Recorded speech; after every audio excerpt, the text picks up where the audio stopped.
수상한 공시 오늘의 첫 번째 종목은 일동제약입니다. 먼저 기업 개요부터 확인해 보겠습니다. 2016년 8월 일동홀딩스로부터 인적 분할돼 설립됐으며 2016년 8월 유가증권 시장에 분할 상장했습니다. 주 사업은 의약품과 의약품 원료, 건강보조식품 및 특수영양식품의 제조 및 판매인데요. 주요 제품으로는 활성 비타민인 아로나민류, 항생제인 후루마린 등을 보유하고 있습니다.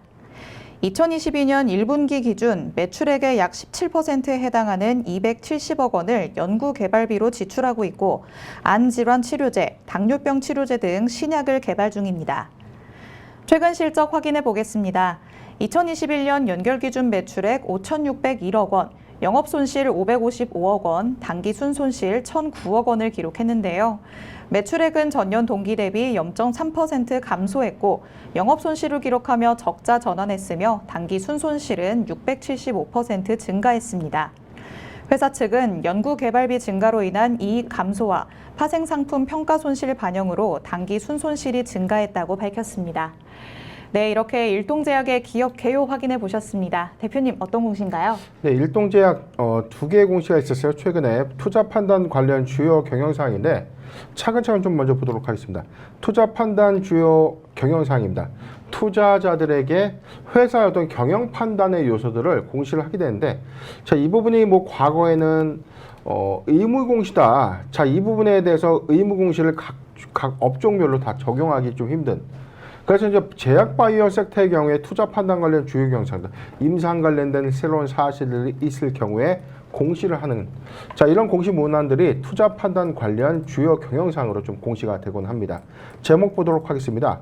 경구용 코로나 치료 후보물질 S2176 22의 한국식약처 제 3-2 이상의 임상시험의 변경 계획 변경 승인의 건입니다.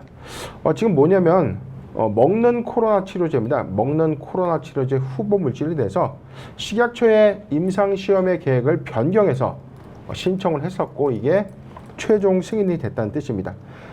임상시험의 약물이 의약품으로 최종 허가받을 확률은 통계적으로 약 10% 수준으로 알려져 있다. 투자 유의 사항입니다. 지금 뭐냐면 임상시험을 신청하고 진행하는 과정에서 최종적으로 의약품으로 출시되는 게 100개 중에 10개라는 뜻이에요. 근데 저는 이 10% 수준도 아니라고 봐요. 거의 저는 한 5% 정도로 좀 보고 있는데 이게 뭐 전체적인 어떤 약품의 종류가 워낙 많기 때문에 유의적으로 한 10% 정도다 이렇게 추산을 좀 하고 있는 것 뿐인데, 뭐 신약 개발 최초의 어떤 이 신약 개발 관점에서 보면 저는 5% 정도가 좀 맞지 않겠는가라고 좀 보고 있습니다. 임상시험의 제목은요, S2176 22의 사스코비2 감염자 대상으로 3-2 이상의 시험입니다. 임상시험의 단계는요, 경증, 중등증, 그리고 무증상 경증. 지금 경증 환자, 중증 환자, 그리고 무증상, 그리고 경증 환자를 대상으로 임상시험을 A와 B 그룹으로 나눠서 진행을 했다는 뜻입니다. 8월 11일 날 신청을 했고요. 8월 23일 날 계획 변경이 승인이 좀 됐다는 뜻입니다. 향후 국가에 대해서 뭐 타국가 임상시험의 계획 승인 여부에 대해서는 지금 시오노기 제약, 일본의 시오노기 제약과 이 일본 내에서도 임상시험을 좀 하고 있는데 역시 A와 B 그룹으로 좀 진행하고 있죠. 2022년 2월 일본 후생노동성의 조건부 허가 신청을 하였는데 일본 내 긴급 사용 신청 법안이 통과된 이후인 2022년 6월 22일 긴급 사용 신청권으로 후생노동성 전문 부회에서 논의한 바 후생성 약사 식품위생심의에서 재논의하기로 결정했다. 이게 뭐냐면 지난 6월 20일에 긴급 사용 신청을 했는데 여기서 승인된 게 아니라 다시 논의하자라고 결정한 이력이죠. 기대 효과에 대해서는 코로나19 치료제로서의 가능성을 기대한다라고 좀 밝히는 공시입니다. 지금 뭐냐면 임상 3-2 이상을 국내에서 좀 진행하고 있는데 이 조건부 어떤 계획을 좀 수정해가지고 다시 신청을 했는데 이게 식약처로부터 승인됐다라는 공시고요. 이어서 공시 보도록 하겠습니다. 경구용 코로나 치료 후보물질 한국식약처의 제 3-2 이상 임상시험의 종류. 이게 굉장히 좀 아이러니하죠. 이틀 전에 계획 변경서를 신청했는데 이게 시험이 이제 끝났다라고 좀 하고 있어요. 며칠 네. 만에. 자, 내용을 좀 보도록 하겠습니다. 대상 질환 뭐 아까 보신 바와 같이 뭐 A와 B 그룹을 좀 나눠서 한 것이죠. 경증과 중등도 그리고 무증상 환자를 대상으로 임상 시험을 좀 추진했다. 하단의 내용 좀 보도록 하겠습니다. 지금 여기 내용에서 뭐 아까 공시와 뭐 크게 뭐 차이는 없어요. 9번 항목 보도록 하겠습니다. 2022년 8월 14일 최종 시험 대상자의 관찰이 종료됐다. 이에 따라서 회사는 2022년 8월 26일 임상시험 종료 보고서를 식약처에 제출했다. 탑라인 결과 수령 시에 재공시하도록 하겠다. 기대 효과는 코로나19 치료제의 가능성을 기대하고 있다.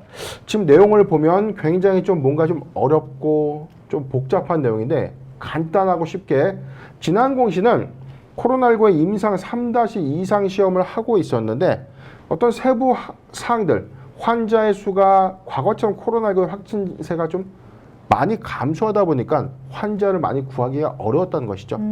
그리고 이거를 대조의약권으로 좀 하기에 굉장히 조금 임상시험이 자꾸 지체되는 어려움들이 있었기 때문에 시험 계획을 다소 변경시켜서 신청을 했는데 이게 승인이 되었다는 뜻이고요.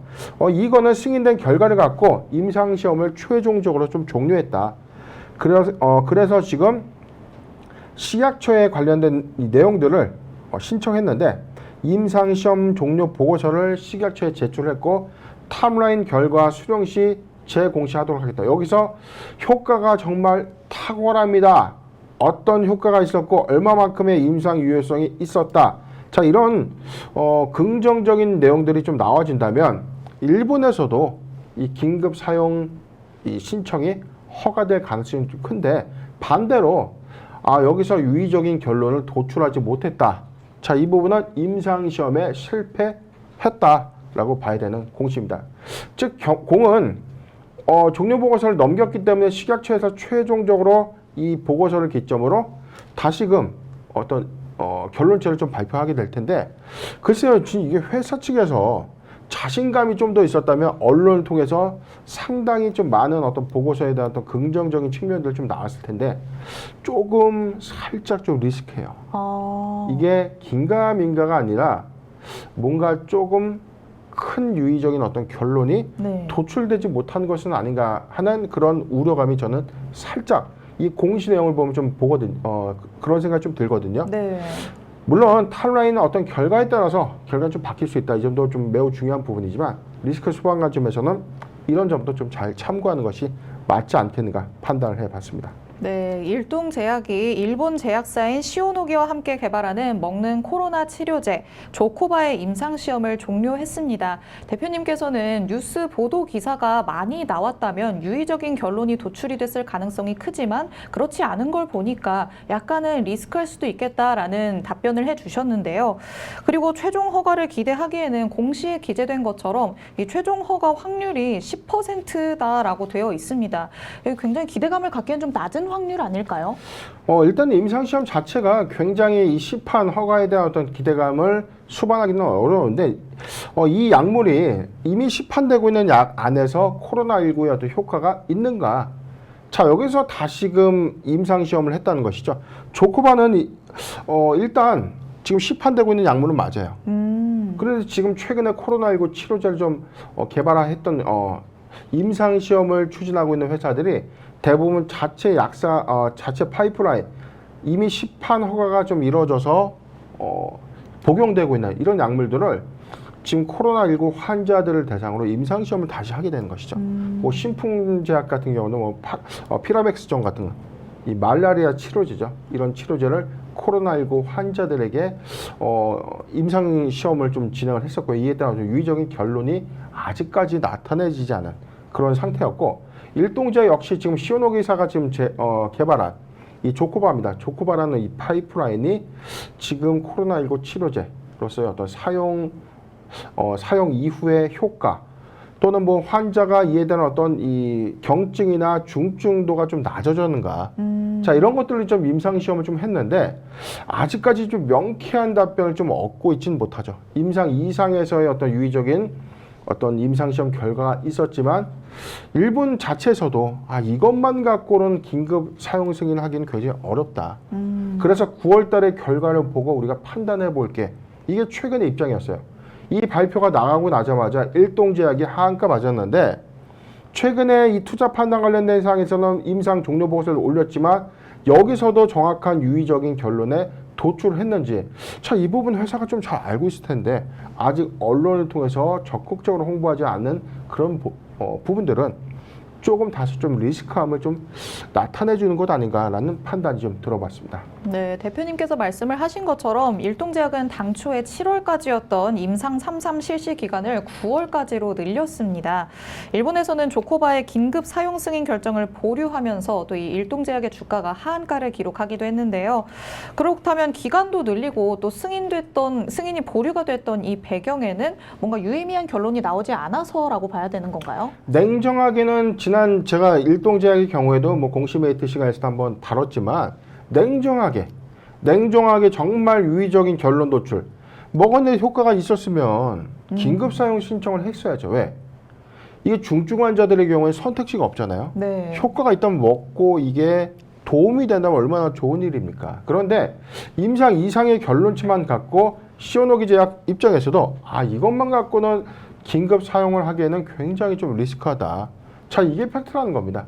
그래서 임상 3상에 매진하겠다라고 밝혔던 게 일동제약의 입장이었고 최근에 이 임상 시험의 이 계획까지 변경하면서 진행을 했고 이에 따라 어떤 종료 보고서가 최종적으로 식약처에 좀 제출은 좀 됐지만 회사가 이에 대한 어떤 이 결론 도출에 대한 확실한 어떤 유의미한 결론이 좀 있었다면 지금 주가가 이렇게 움직여서는 안 된다는 것이죠.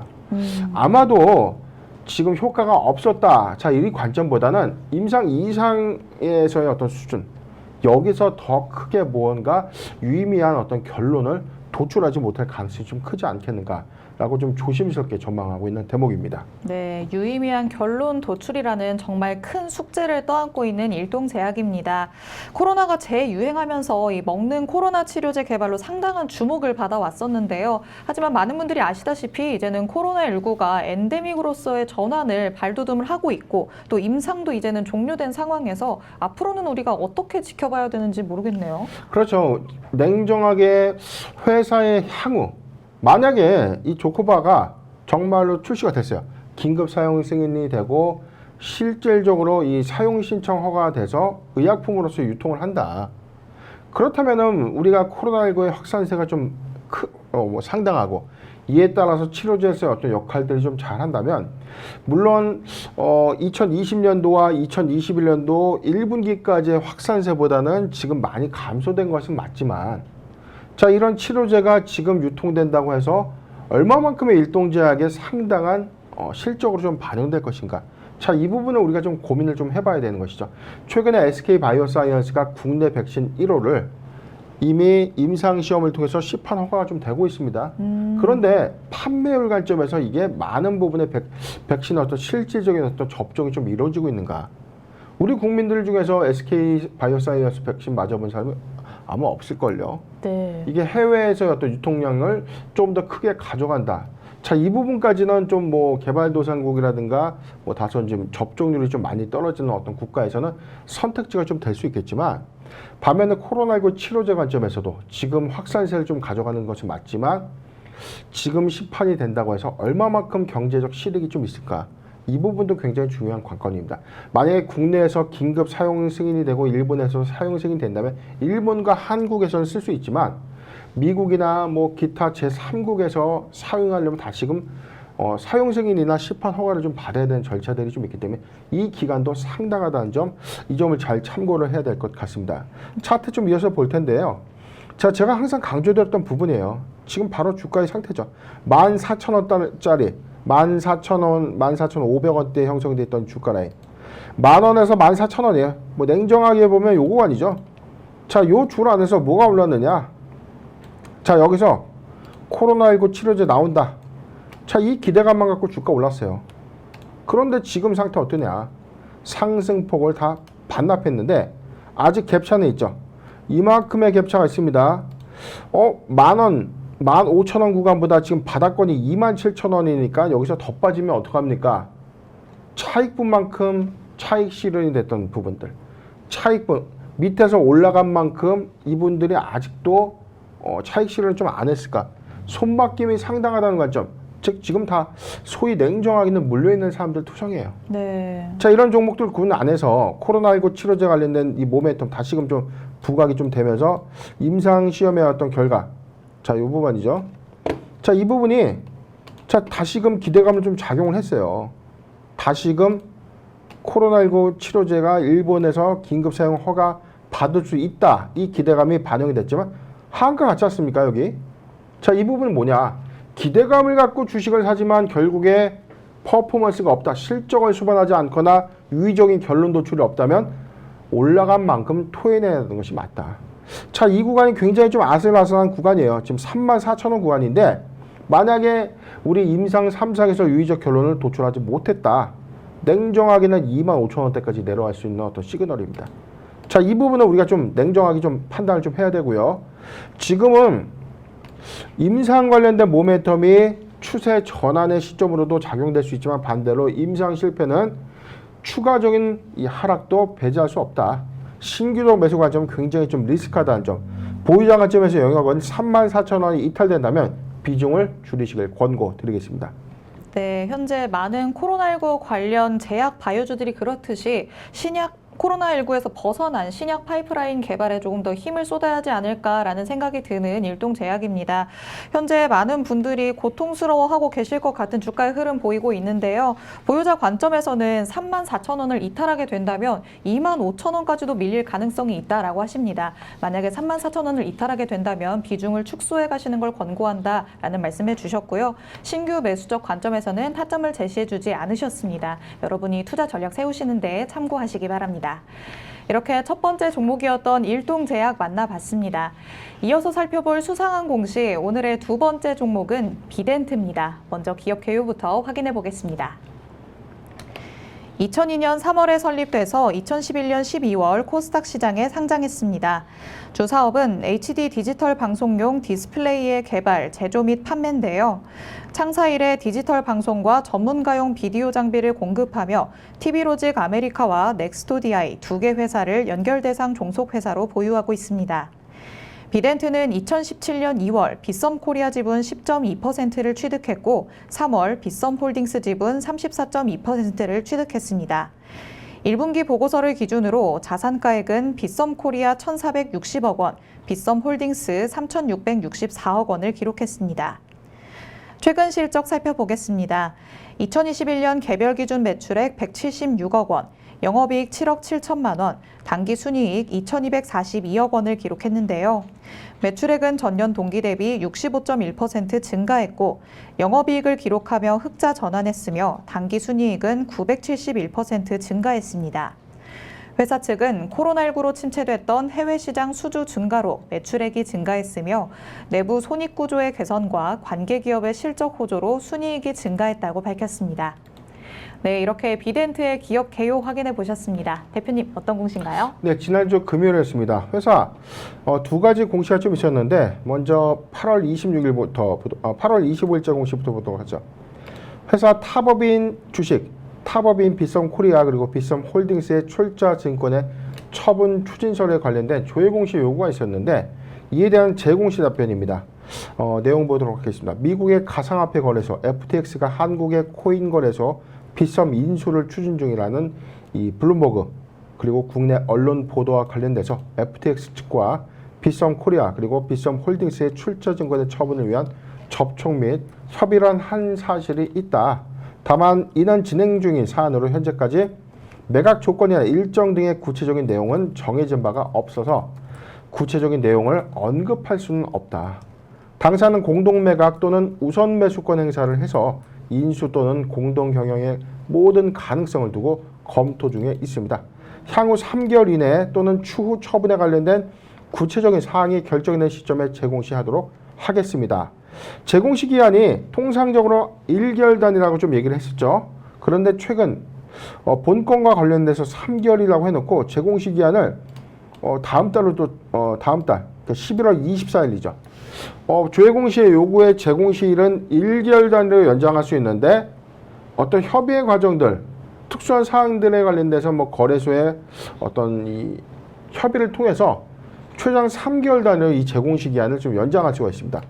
회사는 이에 대해서 이 진행 사실에 대해서 3개월 단위로 제공시를 하겠다라고 좀 밝혔습니다. 두 번째 공시 보도록 하겠습니다. 회사 파생 상품 거래 손실의 발생입니다. 파생 상품 금융부채 평가 손실이 발생했다는 뜻이고요. 자기 자본의 6.45포인트에 해당되는 471억 원입니다. 손실의 발생 이유는 최근 주가 상승에 의한 금융부채 평가 손실이 발생했는데 동금융부채의 평가 손실은 실제 현실화되지 않았기 때문에 현금 유출이 없는 회계상 평가 손실입니다.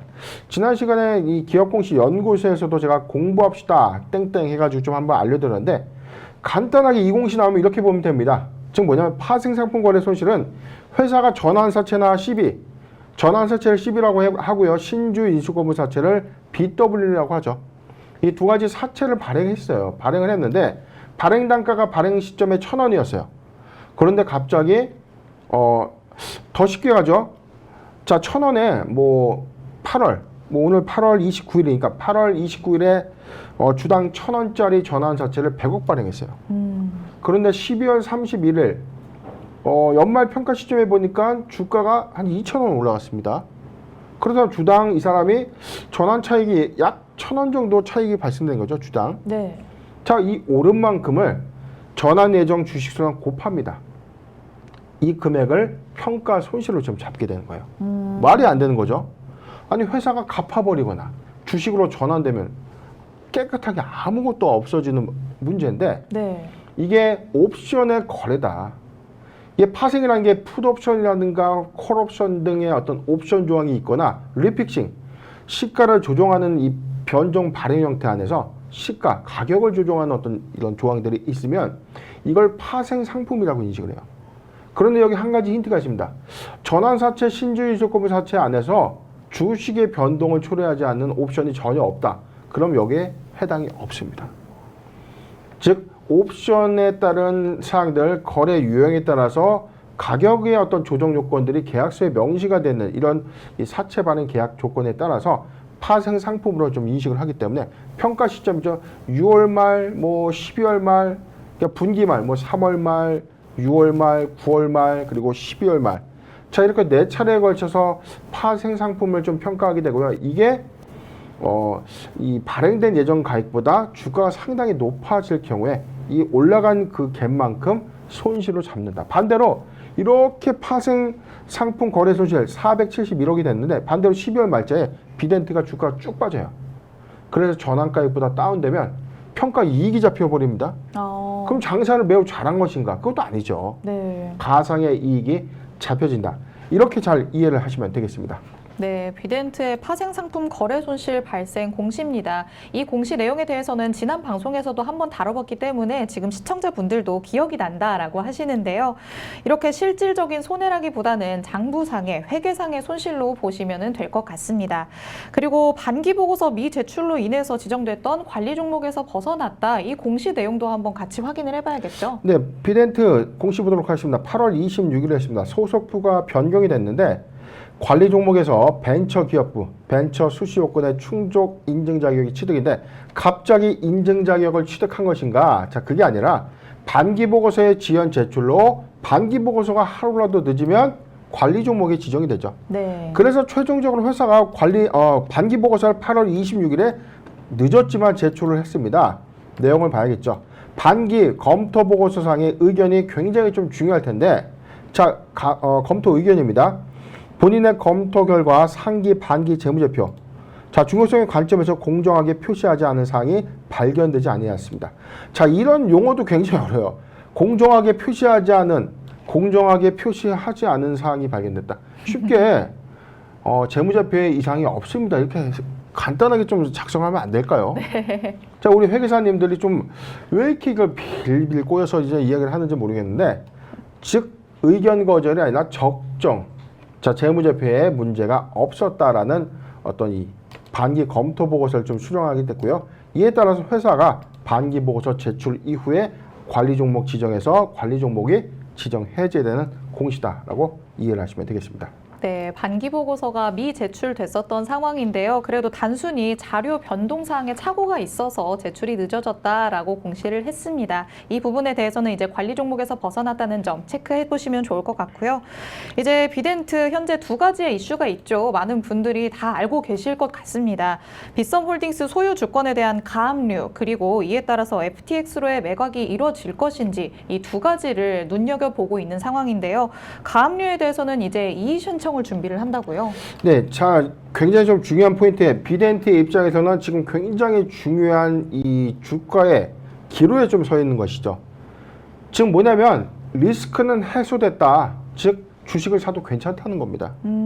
리스크, 관리 종목의 우려 리스크, 관리 종목이 지정되면 내년 3월에 감사 보고서 영향이 충분할 텐데 시장에서 회사의 어떤 이 투자 빗썸과 관련된 내용들 그리고 뭐 채권의 어떤 과압류 관련된 부분들이 있었기 때문에 내부 통제 어떤 이슈도 좀 있는 것 아닌가 우려감이 좀 있었는데 일단 그런 우려감들은 이 반기 보고서의 적정 제출로 인해서 깔끔하게 이런 우려감을 씻었다라고 좀 봐도 무방합니다. 그런데 두 가지 측면이 있죠. 지금 FTX와 매각을 추진 중인 이 상황에서 8월 23일에 주권 가압류가 좀 결정됐습니다. 싱가포르인 이 김병건 씨로 하여금 채무자 소유 주권을 가압류한다. 채무자는 이 결정에 불복이 있을 경우 가압류의 취소 신청을 법원에 제기할 수 있다. 전체 375억 원의 규모고요. 자기 자본의 5.1%에 좀 해당되는 부분인데 자, 이 부분이 회사에 대해서는 이의 절차를 검토하고 있고 추가로 신청을 해서 상대로 별도의 법률적인 조치를 취하겠다라고 좀 밝혔는데 자, 이 부분은 이미 가압류. 우리나라 소송이 조금 잘못된 부분들 중에 하나가 가압류예요. 어떤 채권의 형성 과정에서 가압류가 인용됐다고 해서 이 사람이 받아야 되니까 가압류가 인용된다. 우리가 거의 모든 이 투자자분들이 그렇게 알고 있어요. 가압류가 걸리면 회사가 좀 뭔가 구린 게 있고 줘야 될 돈이 있으니까 가압류에 걸리지. 아닙니다. 뭐냐면 본안 소송이 아니에요. 내가 이렇게 해서 본안 소송을 할 건데 내가 받을 돈이 있어가지고 혹시라도 이 재산이 처분되면 안 되니까 가압류를 좀 해주세요. 그래서 공탁금을 걸거나 뭐 보증보험을 내거나 해가지고 내가 이 금액을 잡고 있어야 되는 어떤 신청에 불과하다는 것이죠. 그래서 본안 소송에서 최종 승소해야만 이게 집행이 되는 것인데 가압류를 했다고 해서 본안 소송까지 100% 승소한다는 아니라는 것이죠. 가압류는 압박의 수단으로 사실상 많이 작용을 했습니다. 네. 가압류를 걸어놓고 회사를 상대로 굉장히 귀찮게 하는 것이죠. 상장법인들의 굉장히 이 고달픈 점들의 하나가 이런 소송권의 남용인데 물론 소송의 실행 여부에 대해서는 본안 소송에서 다시금 다퉈지겠지만 이것만 갖고는 회사가 반드시 375억 원의 자금을 줘야 된다. 이걸 의미하는 것은 아니다. 이 점을 참고하셨으면 좋겠습니다. 네, 현재 비덴트 관리 종목에 대한 리스크는 해소가 됐지만요. 이 가압류에 대한 내용은 아직까지도 진행 중입니다. 이 부분을 체크를 해보셔야 할 텐데요. 가압류가 무조건적으로 나쁜 결과를 의미하는 것은 아니라고 합니다. 그렇기 때문에 계속해서 지켜보시는 게 더 좋을 것 같습니다. 그렇다면 우리 투자자분들은 비덴트에 대해서 어떤 대응 전략을 펼치는 게 좋을까요? 네, 오늘 관리 종목 탈피 기대감이 좀 반영이 좀 되면서 사실상 오늘 시초 장세에서는 상한가 가는 거 아니야. 최소 20% 이상 갭을 좀 띄우면서 급등할 거야 라고 많이들 기대를 하셨을 겁니다. 그런데 오늘 뭐 갭이 굉장히 좀 적었죠. 지금 9%대 한 14%대까지 좀 상승하고 났는데 자, 만원대 있었던 이 주가가 관리 종목 지정 소식이 좀 전해 오면서 8,000원대 그리고 8월 25일 6,900원대까지 좀 하락을 했었죠. 지금 일봉상의 어떤 영역은 좀 저점의 영역대입니다. 그런데 굉장히 좀 이 회사 입장에서 억울할 수 있어요. 관리 종목에 지정될 수 있는 내용은 아니었고 단순하게 반기 검토 이 과정이 좀 늘어지면서 뭐 회사가 원하든 원하지 않든 관리 종목이 좀 지정이 좀 됐지만 투자자 입장에서는 관리 종목 때문에 빠졌는데 왜 관리 종목 구간까지 올라가야지 최소 10,000원 이상은 올라가 줘야지라고 당연히 생각할 수밖에 없어요. 그런데 지금 매각 기대감 관점에서 우려감이 상당히 좀 있을 수 있다. 가압류가 돼 있다는 것은 이 채권, 이 주식의 가압류 상태로 매각을 진행하기엔 굉장히 좀 어려운 난항이 있을 수 있다. 이 부분이 다소 리스크적인 어떤 측면이고요. 이 부분을 논외로 하더라도 기업 가치가 현재 훼손되는 것은 아니다. 관리 종목 탈피는 그래도 2022년도에 회사의 재무 상태가 양호하다는 것을 인정해주는 즉 입증해주는 셈이 됐기 때문에 오히려 낙폭 저점 구간에 매각 기대감을 갖고 좀 매수해도 괜찮은 구간까지 맞는데 매각의 실익성, 정말 매각이 가능할까요? 라는 관점에서는 다소 이 가압류라는 이 돌발 변수가 매각의 걸림돌로 작용될 수는 있다. 이 점을 참고했으면 좋겠습니다. 지금 저점의 영역대에서 매수하기 좋은 구간은 전 이렇게 봤습니다. 관리종목 탈피 이후의 기대감 7,600원에서 8,500원 구간, 7,600원에서 8,500원 구간은 포트 비중 5%의 분할 매수 의견을 제시해 드리겠습니다. 네, 현재 관리 종목 지정에서 해제됐다라는 것은 재무 상태는 양호하다라고 입증이 된 상황입니다. 하지만 가압류와 또 매각 이슈에 대한 리스크가 남아있는 상황이기 때문에요. 매각 기대감으로 매수를 할 수는 있지만 어느 정도의 리스크는 꼭 떠안고 가야 한다는 거 유의하셨으면 좋겠습니다. 신규 매수적 관점에서는 7,600원에서 8,500원 사이 포트 비중 5%의 분할 매수 의견 주셨습니다. 여러분이 전략 세우시는 데 참고하시기 바랍니다. 이렇게 오늘 일동제약과 비덴트 두 가지 종목에 대해서 살펴봤습니다. 대표님이 말씀해주신 포인트들이 여러분이 전략 세우시는 데 많은 도움이 됐으면 좋겠습니다. 저희 방송 보시면서 공시 내용에 대해 궁금한 점 있으신 분들은요. 노란톡 오픈 채팅방에 변영인의 기업공시연구소 검색해서 입장해 주시면 됩니다. 노란톡에 입장해서 질문해 주시면 방송 시간이 아닐 때도 대표님께서 직접 빠르게 답변해 주십니다.